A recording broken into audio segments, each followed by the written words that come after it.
Hello students.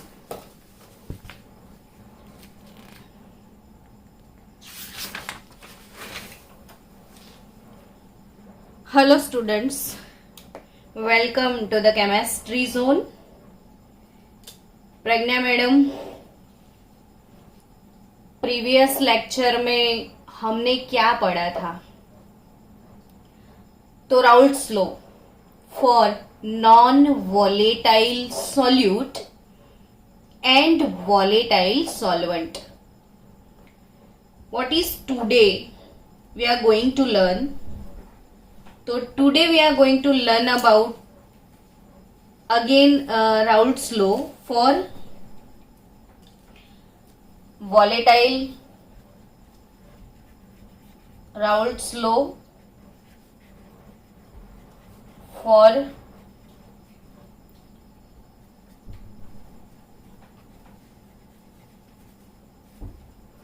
volatile solvent and volatile solute.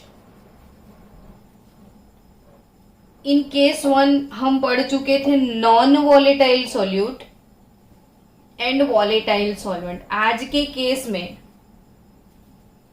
हमारे पास क्या है कि दोनों ही वॉलेटाइल है, सॉल्यूट भी वॉलेटाइल है और सॉल्वेंट भी वॉलेटाइल है. Let's take one example. If we have volatile solute, suppose we are taking ethanol. यहाँ पे हमारे पास इथेनॉल है और इथेनॉल वॉलेटाइल है. वॉलेटाइल यानी कि जिसका वेपर बनता है, तो इसको हम बोलेंगे वॉलेटाइल सोल्यूट ए. यहां पे ये जो अभी फेज आपको दिखता है लिक्विड वाला फेज है, लेकिन जो भी वॉलेटाइल लिक्विड होता है उसके वेपर के पार्टिकल भी ऐसे होंगे. यहां पे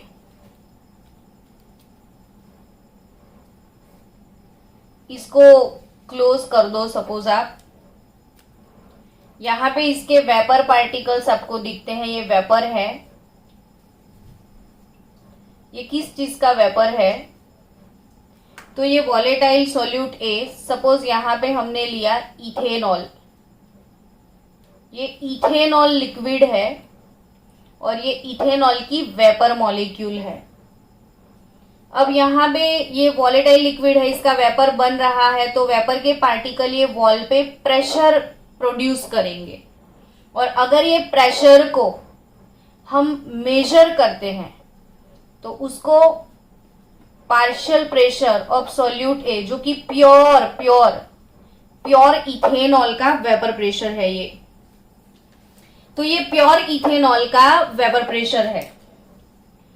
अब ये प्योर इथेनॉल का वेपर प्रेशर समझ में आया, क्योंकि यहां पे सिर्फ और सिर्फ ये वाले कंटेनर में वॉलेटाइल सोल्यूट है आपका, ये इथेनॉल है. और आपको पता है इथेनॉल की vapour, ethanol is more volatile. यहाँ पे ज्यादा वॉलेटाइल है, उसके वेपर है और उस वेपर से जो प्रेशर पैदा होता है, pressure exerted by it's vapour is called vapour pressure.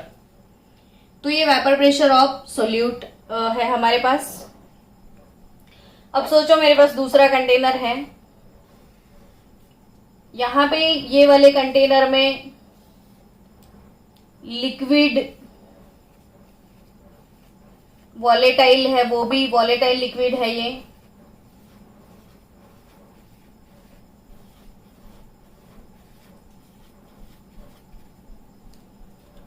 ये है हमारे पास वॉलेटाइल सॉल्वेंट.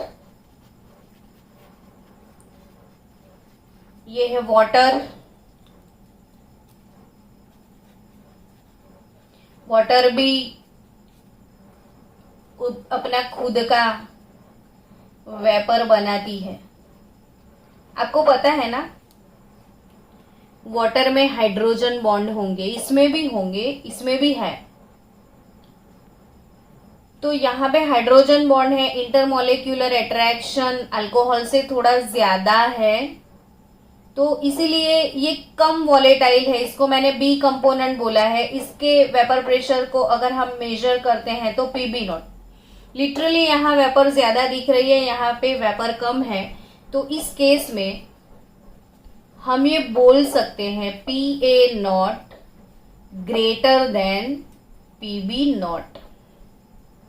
ये वाले केस में आप क्या बोल सकते हो, P A not greater than PB naught, यानी कि यहाँ पे क्या है कि जो सोल्यूट ए है वो मोर वॉलेटाइल है, सोल्यूट बी है वो जो कम वॉलेटाइल है, इसका कम वेपर है, इसका ज्यादा वेपर है।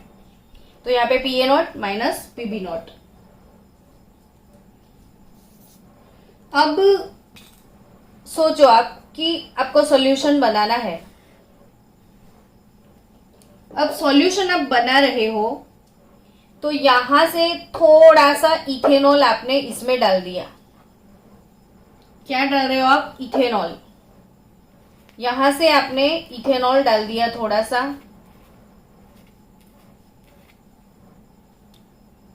और इथेनॉल जो डाला है बट इसके मोल फ्रैक्शन XA ले लिए आपने। इथेनॉल सॉल्यूट यहां से जितना प्रपोर्शन लिया उसके मोल फ्रैक्शन XA है, तो ये XA प्रपोर्शन में आपने लिया, इसको आप XB प्रपोर्शन में ले लो।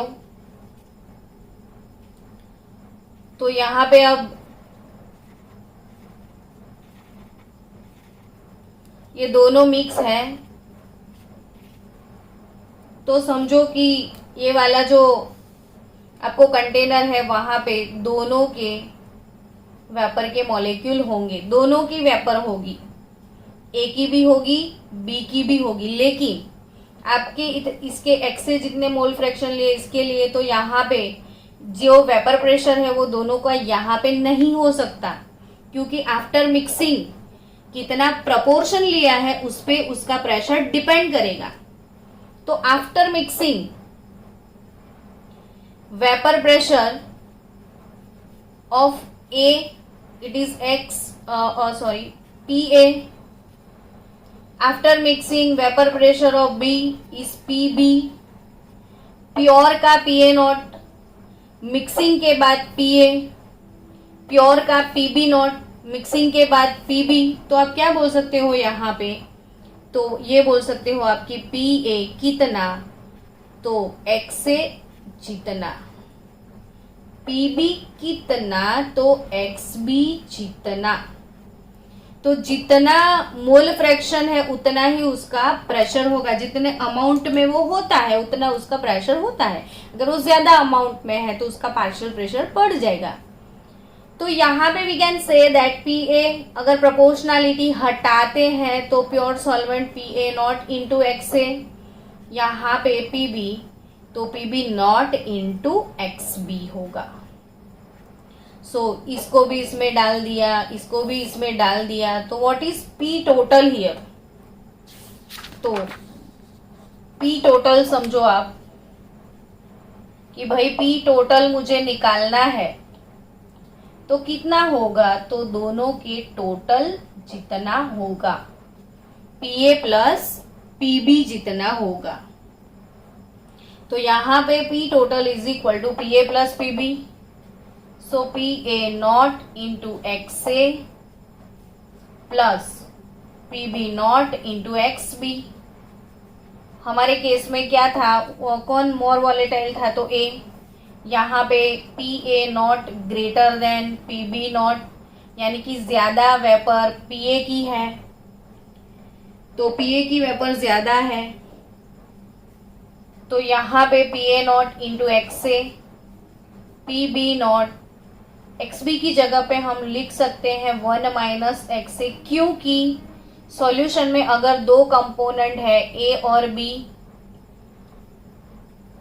तो यहाँ पे A एंड B दो कंपोनेंट है, तो मोल fraction of XA plus mole fraction of XB हमेशा 1 होता है। सो यहाँ पे मुझे एक्स बी की वैल्यू सब्सटीट्यूट करनी है, तो 1 माइनस एक्स से मैं लिख सकती हूँ. So P total is nothing but P A not into X से plus P B not minus P B not into X C. So यहाँ पे वैसे भी वेपर प्रेशर ज्यादा पी ए नॉट है, तो पी बी नॉट प्लस आपको common निकालना है एक्स से, तो आपको मिलेगा P A not minus P B not into X से. तो ये समझो आपकी ज्यादा वेपर प्रेशर कंपोनेंट ए का है, P A not greater than P B, तो P A minus P B का वैल्यू पॉजिटिव मिलता है, और P A minus P B not positive होगा तो ओवरऑल प्रेशर यहाँ पे इंक्रीज होता है. वैसे ही अब आप खुद से फॉर्मूला डिराइव करना. केस 2 कैसे करोगे आप? तो ऐसा सोचो कि सॉल्यूट ए कम वॉलेटाइल है, सॉल्यूट बी ज्यादा, सॉल्वेंट बी ज्यादा वॉलेटाइल है, यानी कि P B naught greater than P A naught. दोनों कंपोनेंट में या तो कोई एक ज्यादा वॉलेटाइल होगा, कोई एक कम वॉलेटाइल होगा, या दोनों इक्वल भी हो सकते हैं. तो इस केस में पी टोटल क्या होगा? तो ये तो बट ऑब्वियस है, P A not into X A plus P B not into X B.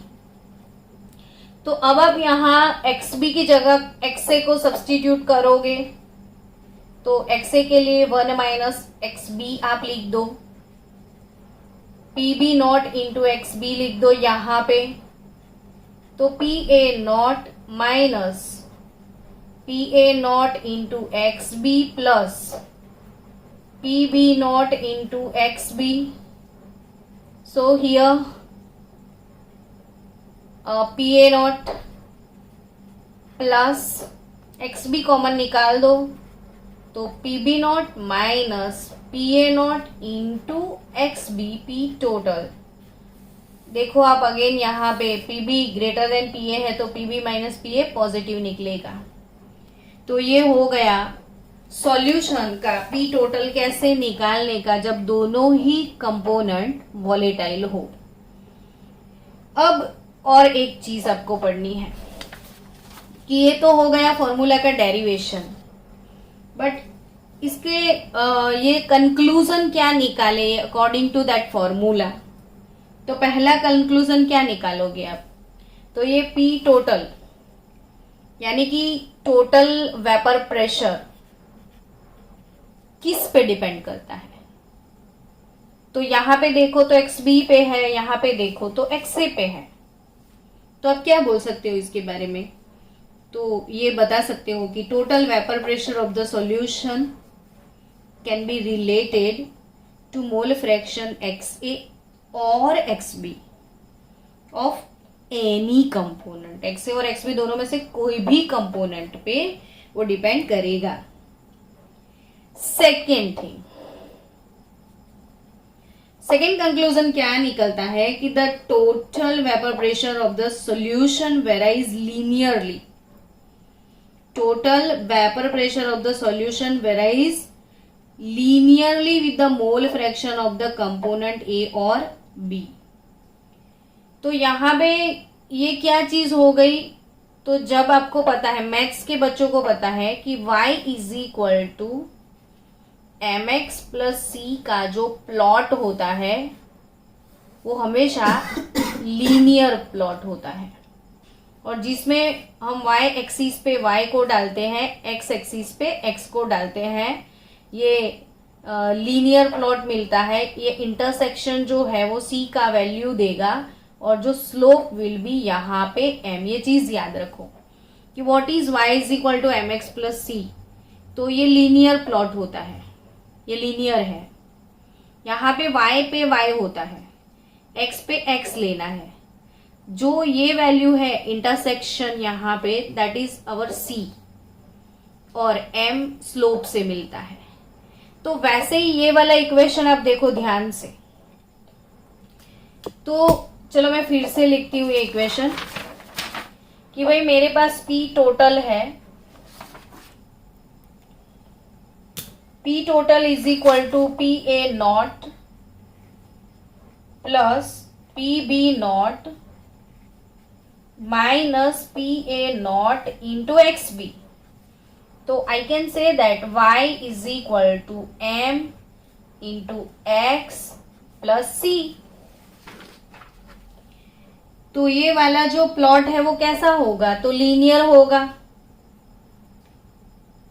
Linear होगा ना. तो x पे x डालोगे आप, y पे y, तो y पे p टोटल रहेगा, मतलब प्रेशर होता है. x का वैल्यू तो मोल फ्रैक्शन होगा. तो ये मोल फ्रैक्शन का पी टोटल के साथ रिलेशन है. मतलब मैंने यही चीज बोली कि the total vapour pressure of the solution, total vapour pressure of the solution varies linearly. ये लीनियरली रिलेशन है इसका. तो the mole fraction of the component ए और बी. और थर्ड थिंग कि depending on the vapour pressure of the pure component A and B, the total vapor pressure of the solution change with the change of the mole fraction of A and B. वो तो सीधी बात है कि अगर आपने A and B के mole fraction change करते हो, यहाँ पे जितने लिए हो फर्स्ट एक्सपेरिमेंट में दोनों के x से x भी लिए, सेकेंड एक्सपेरिमेंट में आप x से x भी चेंज करो, अमाउंट चेंज करो, वैल्यू चेंज करो, तो वेपर प्रेशर चेंज हो जाएगा. तो दूसरी बात, अब और एक चीज आपको याद रखनी है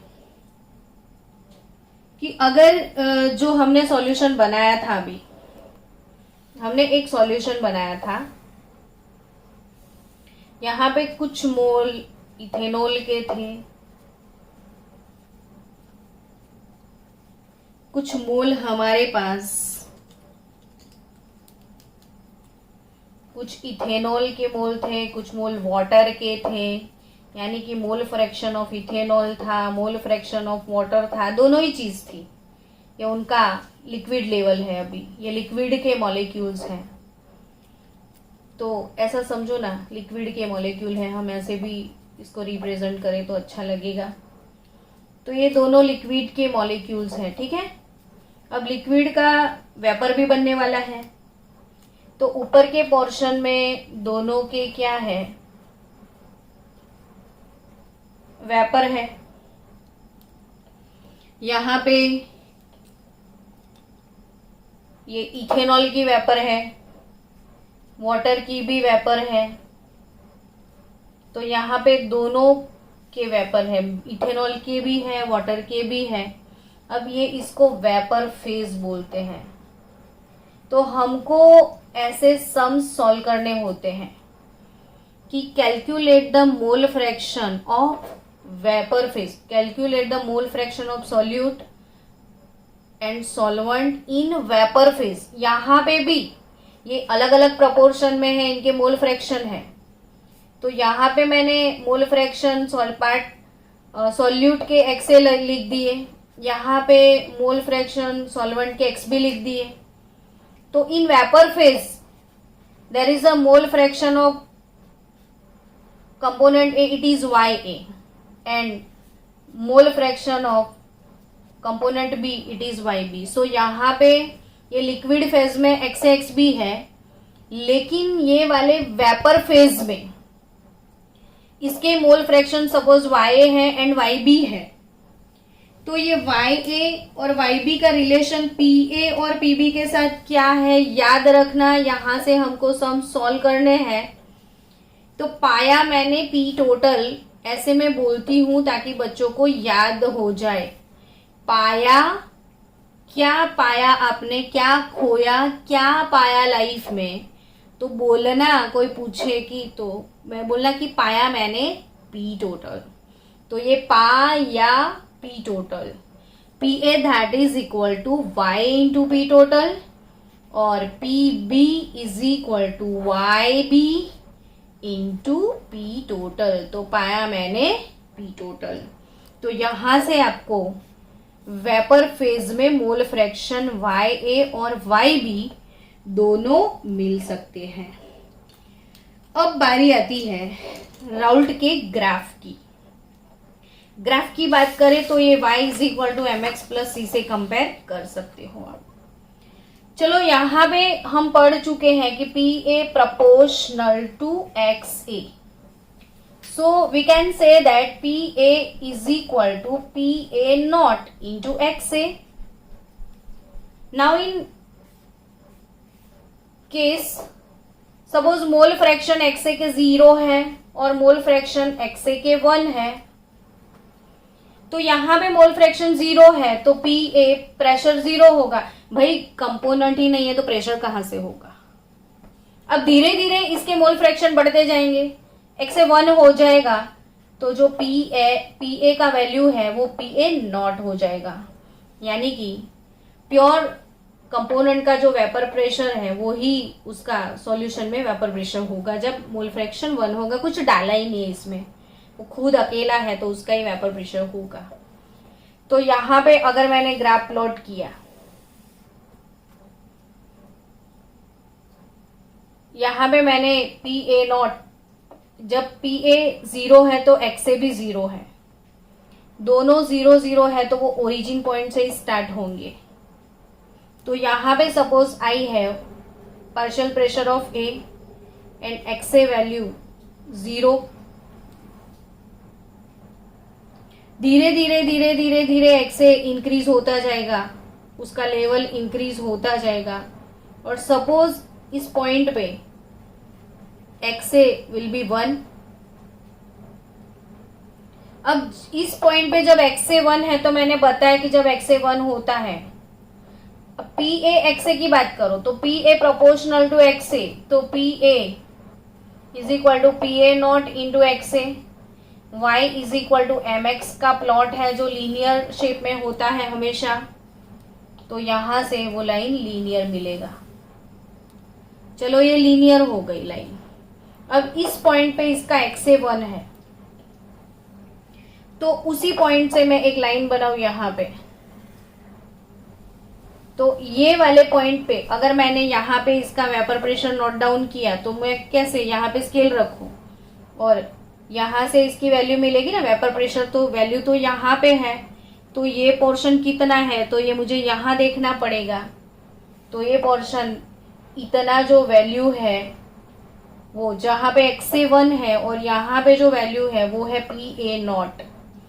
लेकिन यहाँ पे एक्स ए की वैल्यू इंक्रीज होती है तब वेपर प्रेशर इंक्रीज होता है, तो ये partial pressure of P A है. तो ये प्लॉट जो है P A not into X A suggest करता है. अब सपोज आपने सॉल्यूशन बनाया, तो सॉल्यूशन बनाया तो आप समझ सकते हो कि जिस टाइम एक्स ए 1 है तो उस टाइम एक्स भी 0 होगा अदर कंपोनेंट. अब धीरे धीरे जैसे जैसे एक्स ए की वैल्यू कम होती है तो एक्स बी की वैल्यू इंक्रीज होती है, तो यहाँ पे एक्स ए 0 एक्स बी 1 हो जाएगा. तो आप ऐसे जाओगे, इस यहाँ पे इस लेवल पे आप आते हो तो ये मोल फ्रैक्शन एक्स ए का प्लॉट है, ये एक्स ए की एरिया है, एक्स ए बढ़ रहा है. लेकिन आप यहां से सोचो, अब इसको भूल जाओ, इसको वाई सोचो और ये सोचो एक्स. तो ये एक्स भी धीरे धीरे 1 हो रहा है, तो ये प्लॉट एक्स बी का है, ये एक्स बी का प्लॉट है. तो ये इसका ओरिजिन पॉइंट है. तो सपोज इसका वेपर प्रेशर ये है, यहां पे इसका एक्स बी 1 है, तो इतना जो एक्स बी जहां पे 1 है तो इतना जो वैल्यू है वो पी बी नॉट सजेस्ट करता है. ये जो प्लॉट है वो पी बी का है, P B not into X B जितना. अब व्हाट इज पी टोटल, कैसे मिलेगा पी टोटल?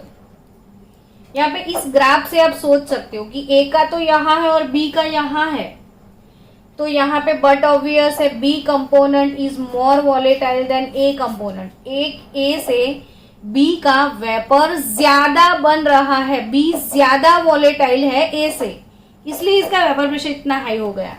अब मुझे पी टोटल निकालना है तो मैं ये दोनों को कनेक्ट कर दूं. तो ये जो लाइन है मुझे सजेस्ट करती है P total is nothing but P A plus P B. तो ये प्लॉट जो है इसके रिगार्डिंग एमसीक्यूज आपको सॉल्व करने होंगे. चलो फिर से मैं इसकी एक्सप्लेनेशन आपको दूंगी, एक बार फिर आप रिवाइज करो.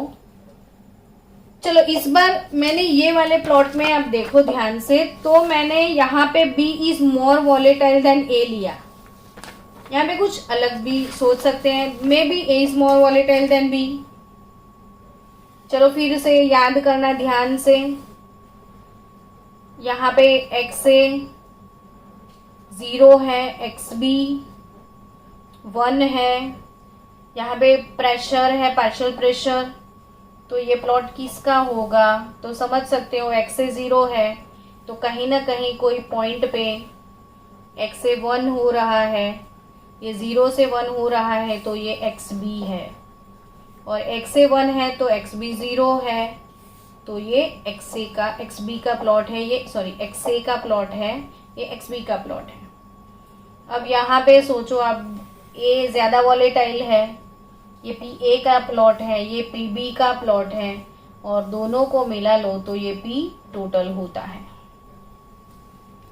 तो बोर्ड में ऐसे क्वेश्चन आते हैं कि भाई यहाँ से आपको कुछ लिख दे कि X, Y, Z, W, तो what is the value of X, W, ऐसे क्वेश्चन आएंगे।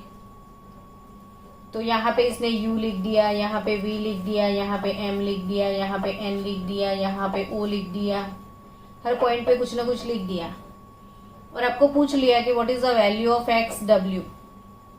तो आपको सोचना है कि ये लाइन क्या सजेस्ट करती है, ये लाइन P टोटल की लाइन है, तो यहाँ पे जितनी वैल्यू है, ये वाली वैल्यू आप स्केल रख के देखोगे तो ये जो वैल्यू है वो P टोटल है एट दैट मोमेंट। यहाँ पे जितने मोल फ्रैक्शन आप मिक्स कर रहे हो एट दैट मोमेंट ये P टोटल सजेस्ट करता है। तो XW is nothing but P total, और P टोटल क्या होता है? तो PA naught into XA plus PB naught into XB होता है। अब व्हाट इज PA नॉट? तो PA नॉट कहाँ मिलेगा? जब XA 1 होगा। PA is equal to PA naught into XA है, XA इज इक्वल टू 1 ले लो, तो उसी time P is equal to PA naught, तो XA 1 है तो NM का वैल्यू जो है वो PA नॉट है, तो यहाँ पे NM लिखना पड़ेगा आपको। फिर XA क्या है? तो XA जो ऐसे ऐसे ये वाली 0 से 1 तो ये XA है, तो यानी कि UW जितना वैल्यू XA सजेस्ट करता है तो into UW plus PB not, तो जहां पे XB 1 है तो ये PB नॉट है, तो ये PU है या OU है। XB तो 0 से 1 XB ये हो रहा है, तो ये XB का वैल्यू है, तो यहाँ M से लेके V तक MV वाला वैल्यू, तो M इंटू V। तो ये ग्राफ का एक्सप्लेनेशन कॉम्पिटिटिव लेवल पे ज्यादा जरूरी है। सम्स और ग्राफ, इसकी understanding, that is our basic. तो इसके बाद मिलते हैं नेक्स्ट लेक्चर में राउल्ट्स लॉ, इसमें आइडल सॉल्यूशन। चलो नेक्स्ट एक छोटा सा बचा है तो उसको कवर कर लेते हैं कि Raoult's law for gaseous solute and liquid solvent. हमने राउल्ट्स लॉ फॉर क्या सीखा था? तो Raoult's law for non volatile solute and volatile solvent. Second thing हमने सीख लिया Raoult's law for volatile solvent and volatile solute. ने थर्ड थिंग क्या सीखना है कि भाई Raoult's law for gaseous solute and volatile solvent, मतलब पानी में सोडा, पानी में CO2 गैस डालो तो जो सोडा वाटर है उसके लिए तो हेनरी लॉ था ना। तो यस, हेनरी अंकल ने क्या सिखाया था? P is equal to KH into XA सिखाया था, तो राउल्ट अंकल ने सेम तो सिखाया, PA is equal to PA naught into XA। यहाँ पे ये हेनरी कांस्टेंट है, ये vapour pressure of pure solvent है, प्योर कंपोनेंट है, तो ये दोनों इस केस में तो सेम है, हेनरी और as well as Raoult uncle. तो नेक्स्ट सेशन में होगा आइडल सॉल्यूशन हम पढ़ने वाले हैं।